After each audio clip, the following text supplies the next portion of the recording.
मझगांव के रामशेठ मार्ग पर रेलवे कॉलोनी के पास चल रहा आरएमसी प्लांट एक बार फिर सवालों के घेरे में है।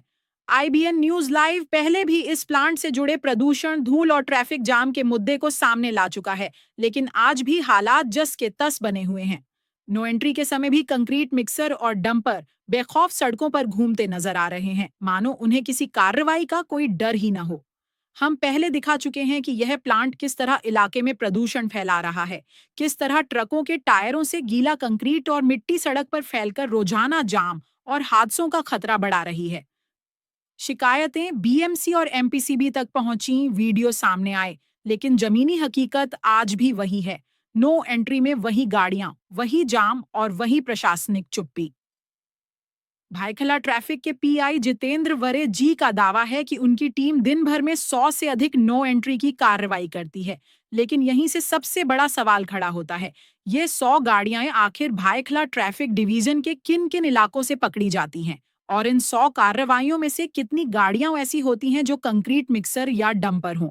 स्थानीय लोगों का कहना है कि आम वाहन चालकों पर तो कार्रवाई दिखती है, लेकिन इस आरएमसी प्लांट से जुड़े मिक्सर और डंपर बार बार बच निकलते हैं।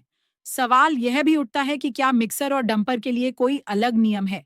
क्या इन्हें नो एंट्री में चलने के लिए कोई खास छूट या डिस्काउंट दिया गया है? अगर नहीं, तो फिर यही गाड़ियां रोज उसी समय उसी सड़क पर कैसे नजर आती हैं? लोगों का आरोप है कि ये मिक्सर और डंपर सिर्फ एक ही रास्ते से नहीं, बल्कि अलग-अलग सेक्शन से होकर निकलते हैं। हर सेक्शन से गुजरते वक्त वहां मौजूद अधिकारी इन गाड़ियों को आगे बढ़ने में मदद करते दिखाई देते हैं। यही वजह बताई जा रही है कि इन पर कभी सख्त कार्रवाई नहीं होती। इसी कारण सिर्फ दिखावे के लिए फाइन काटा जाता है, लेकिन प्लांट और गाड़ियों पर उसका कोई असर नहीं पड़ता।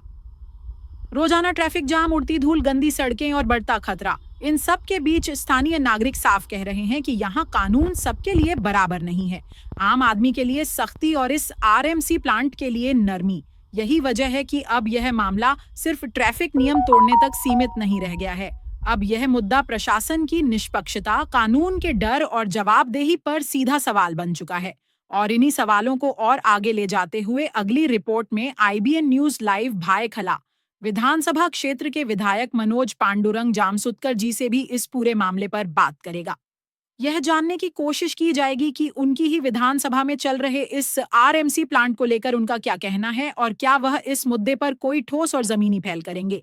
आईबीएन न्यूज लाइव डेस्क की रिपोर्ट।